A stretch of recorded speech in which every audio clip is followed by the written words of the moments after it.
Tomorrow is Labor Day. In addition to being a 3-day weekend for many, if not all, it's important to be mindful, as Nicole shared with us some in the story, that Labor Day, the first Monday in September, is about much more than just a symbolic end to summer. It was created as an invitation to remember and celebrate the role of the labor movement in this country. In the late 19th century, an increasing number of states officially recognized Labor Day as a holiday, culminating in Congress declaring Labor Day a federal holiday in 1894. It can nevertheless be easy to forget for many of us just how much we owe to organized labor. As one bumper sticker says, support unions from the folks who brought you the weekend. Child labor laws, overtime pay, minimum wage, injury protection, workers' compensation insurance, pension security, sick leave, more safer working conditions, and so much more. Historically, many people in agricultural societies, and especially the beginning of the Industrial Revolution, used to spend 12 or more hours per day working for 6 or 7 days per week. But in the early 19th century and continuing for over 100 years, working hours in this country actually were on this steady decline of a trajectory of decreasing. They were cut in half by most accounts over the course of a century. That's pretty remarkable. The labor movement pushed back against the exploitation of workers. And here's another oft-forgotten twist. In the late 19th century, extrapolating from the successes of the labor movement that they had seen working hours decrease by half over the previous century, it was predicted that by many of the best economists that well before the 20th century ended, we were going to enter into a golden age of leisure. How's that working out for all of us, right? Are we in a golden age of leisure here, decades after the 20th century? It was thought that no one would have to work more than 2 hours a day. And that's what it would have meant if we continued on that same trajectory.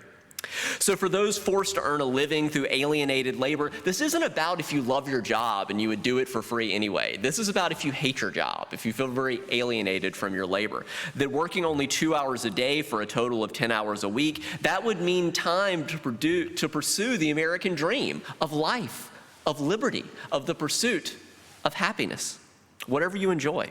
Instead of returning home from work too exhausted to do anything but rest briefly before dragging yourself back out the door to work again the next day. Now, labor activists did help secure a 5-day work week, and in some cases, we have these case studies where union organizers secured a 6-hour workday. But starting with the Great Depression in the 1930s, the trend of shortening work hours reversed and started going in the other direction. We got this increasing emphasis that we have to grow the economy through perpetually increasing consumer demand. So many of us find ourselves working increasingly long hours, but not actually having any free time to speak of to enjoy the fruit of our labor. So on this Labor Day weekend, I'd like to invite us to reflect on the state of work today, then take us on a very quick tour through the history of work, and then use those two pieces, the state of work today and the history of how work has changed over time, to imagine how we might choose to work differently as a society in the future. Let's begin with the state of work today. There's a whole lot to say about that, so I'm going to have to limit myself to 2 important examples, although there are many more we could consider. I want to talk some about extreme workers, and then I want to talk some about essential workers. Extreme jobs is a technical term sometimes used by scholars to describe people who work 70 or more hours a week because they love their job so much and or because they're so ridiculously well compensated for it. And that's merely the lower end of the extreme worker spectrum. Some extreme jobs average 120 hours a week regularly. That leaves less than 7 hours per day for everything else. So sleeping, eating, any free time with family or friends, any entertainment. And studies show that by and large, extreme professionals do not feel exploited. They actually feel exalted. Most report that they love the intellectual challenge. They love the thrill of achieving something big. Others are turned on by the oversized compensation packages, brilliant colleagues, and recognition and respect that comes with the territory of extreme work. Now, I suspect most of us are not extreme workers. If you have time to tune in to this Sunday service and are listening to me right now, you are probably not an extreme worker on the far end of the scale. And although some people are doing extreme work mostly for the money, I've brought up the phenomenon of extreme workers because it can serve as a useful case study for an important question. If you are fortunate enough to do a job that you love and find meaningful, is more of that work always better? Because I think that's a lot of what we're sold. If you have meaningful work, more of it is always better. I'm just not sure that's the case.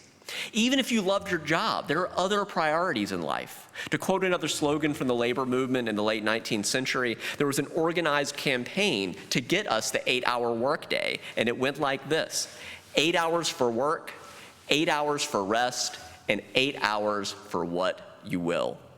Combined with the weekend, that is how we got the 40-hour work week. And I think for a lot of us, or at least me growing up, I just thought it had always been that way. I just thought we always had the 40-hour work week. But that was really something that was achieved quite recently, historically speaking. So it's worth thinking about. Rest is important. 8 hours of rest every day. Free time is important. 8 hours or more of free time every day, and the whole weekend for rest and freedom. But is that how it is for most of us today? Technological innovations have meant that fewer of us are able to actually just clock out after 8 hours. Instead, emails, texts, social media, and more have resulted in work that is increasingly suffused throughout the day and wherever we are, meaning that it's often difficult to unplug even on vacation, because your phone can find you, right? People can find you. So on one side of the spectrum, we have extreme workers logging long hours because they love it or are incredibly well compensated. And although the pandemic has underscored the ways in which essential workers on the other side of the spectrum are a key part of our economy, our society often does not compensate essential workers accordingly. That makes essential worker, it's kind of like a term of Orwellian doublespeak. We're acknowledging with that term the importance of essential work at this surface level without being transparent about how poor essential workers, they're not compensated as if they were essential. And if we juxtapose extreme workers and essential workers, it's important to acknowledge that most people around the world do not love their job. So if you love your job, celebrate that, but know that most people don't. According to Gallup's most recent State of the Global Workplace report, just 15% of employees worldwide feel engaged at work. 15%. 2/3 are not engaged, 18% are actively disengaged. It's like a real Office Space situation, if you remember that film from the 90s. The situation is slightly better here in the United States and Canada, where approximately 30% of people report being engaged by their jobs. So that's double globally. Globally, 15%, US and Canada, 30% of people like and are engaged by their job. But that's still pretty dismal. 30% at best, for vocational enjoyment. For many reasons, the current state of work is unjust, both in our country and around the world. And if we look backward, it quickly becomes evident how much our idea of what work means and how it's valued has changed over time. So we can be assured that how we work will change in the future because it's changed so much in the past. But the question is, in what direction will it change? Will it change toward more humane work for more people, or will it continue toward work that primarily advantages only an elite few? If you'll come with me on a very quick tour through the history of work, we will find that this modern idea of finding meaning in one's work and that being kind of the best thing, that was decidedly not how the ancient Greeks thought about it. In ancient Greece, the ideal was not to have a meaningful job that gave you your purpose in life. The ideal was to be a free citizen who didn't have to work, who could spend one's time engaged in lifelong learning and in engagement with the democratic process and politics. When the Roman Empire came to power, the Greeks' major emphasis on community service was eclipsed by an increasing focus on, it's kind of like it's good to be the king. It was just like, hey, if you're an elite, just enjoy it and embrace the luxury of being able to do whatever you like in the private sphere. In contrast, when we turn to the Middle Ages, the importance becomes placed on the Christian work ethic. That's where we get this idea that idleness is, the devil's work, or idleness is a vice. So whereas the ancient Greeks, idleness was great, for Romans, it was great, and that really changed in the Middle Ages. And an even more decisive shift came with the Industrial Revolution and the rise of capitalism, where rather than merely using work to sustain one's existence and make sure you had shelter and food, work became redefined as primarily the creation and accumulation of capital that you then leveraged. My point with this super quick tour through history is that the how and why of how we humans have engaged in work has changed dramatically over time and raises the question of how it may change in the future. So let's start by connecting back to the situation we explored earlier of extreme workers who work 70 to 120 hours a week, who often receive extremely high pay. In many ways, it makes sense for people to be well paid. If you work hard, if you're providing a service that society values, it makes sense to be well compensated. But we've lost touch as a society, many ethicists would invite us to consider, that the amount an elite few are allowed to earn needs to be balanced against the common good. For example, you hear a whole lot about the minimum wage, and we need to talk about the minimum wage. The minimum wage needs to be a living wage, enough that you can have a life on. But to make that possible, do we need to talk about a maximum wage until everyone has a living wage? You don't hear as much about that. Do we need a wealth tax, which you're starting to hear folks talk about on the upper end of the spectrum, until we ensure that everyone has the basic minimum to live a dignified life, and then we can kind of take the cap off. The basic minimum is sometimes called a stable floor for all. What is the stable floor that we've established as a society such that people cannot sink beneath that? Today, American CEOs take home 312 times what their lowest paid employees make. Is every hour that a CEO works really 312 times more valuable? We're way out of balance as a society, and it hasn't always been this way. In the past 40 years, CEO pay has soared by an inconceivable 1,070%. So in 40 years, we've multiplied CEO pay by 1,070%. Productivity over that time overall for all workers has increased by 70%, but the hourly wages of average workers has only increased 12%. So productivity is up 70% for everybody. CEO pay is up 1,000%.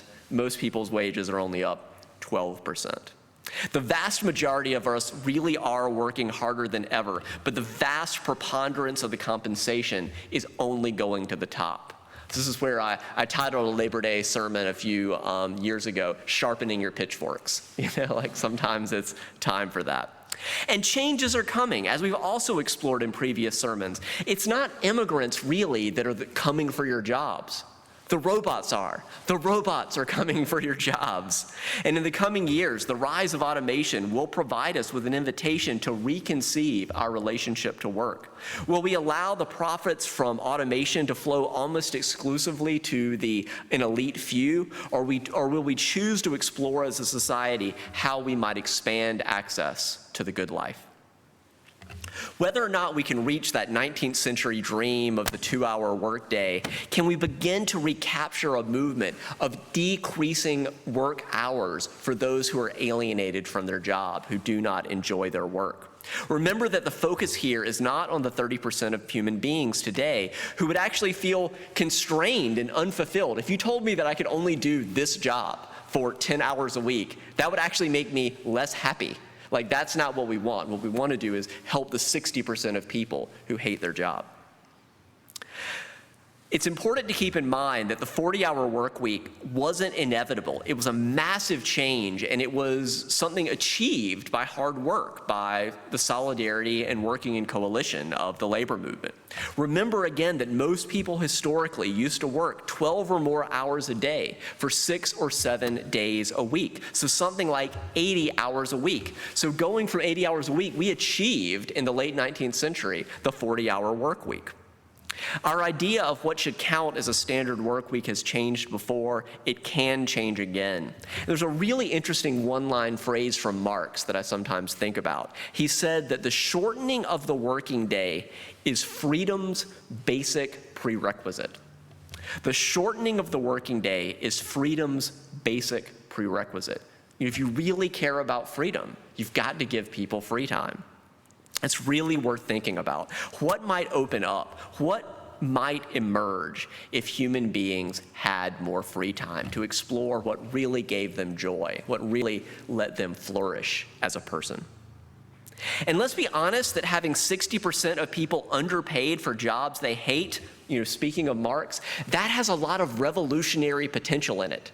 If you really do have 60% of people doing jobs they hate, there's a lot of revolutionary potential in that. To cite just one manifestation of this dynamic at the moment, this Labor Day weekend, right now at this moment in our country, finds us with 10 million job openings and more than 8.4 million people unemployed that are actively looking for work.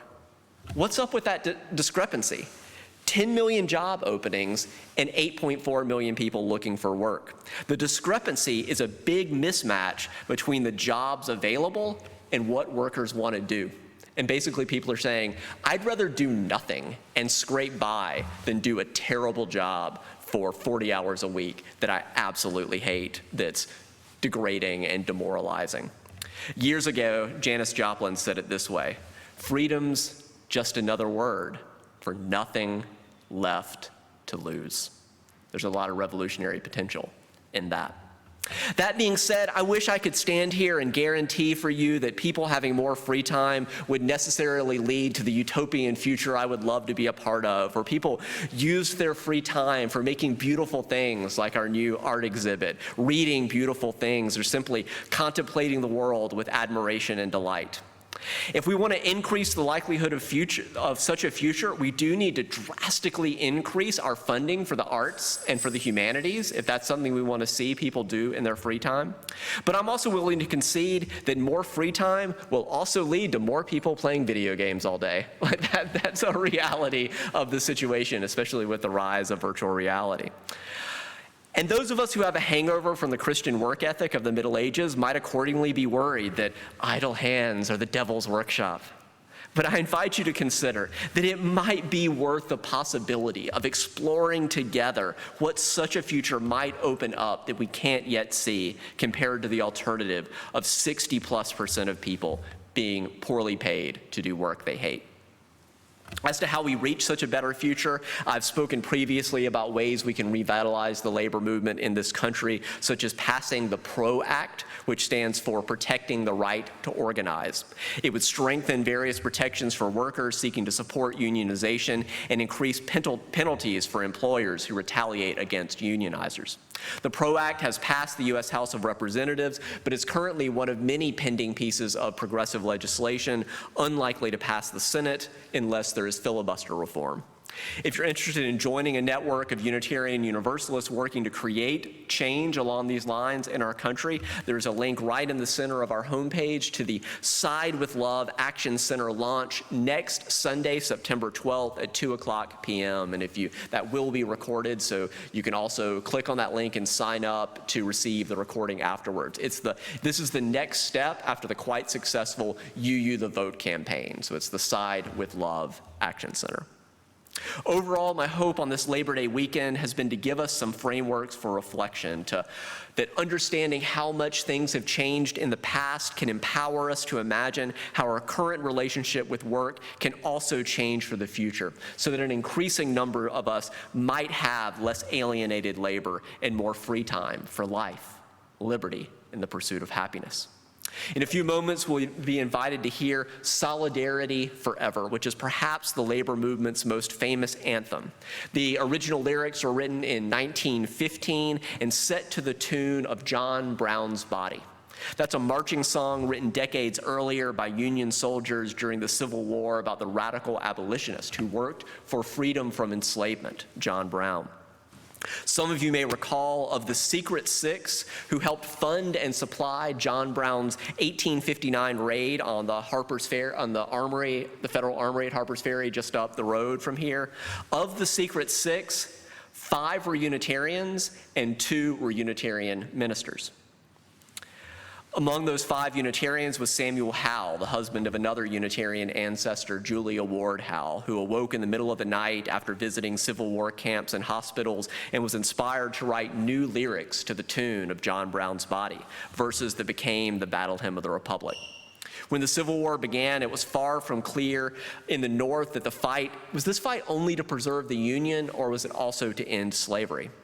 Julia's battle hymn of the Republic was written in November 1861, more than a year before Lincoln's Emancipation Proclamation, and on January 1st, 1863. And Julia's lyrics helped catalyze popular support for using the Civil War as an opportunity to end slavery once and for all, even though now we have the new Jim Crow, and that's part of what that Side with Love Action Center will be working on.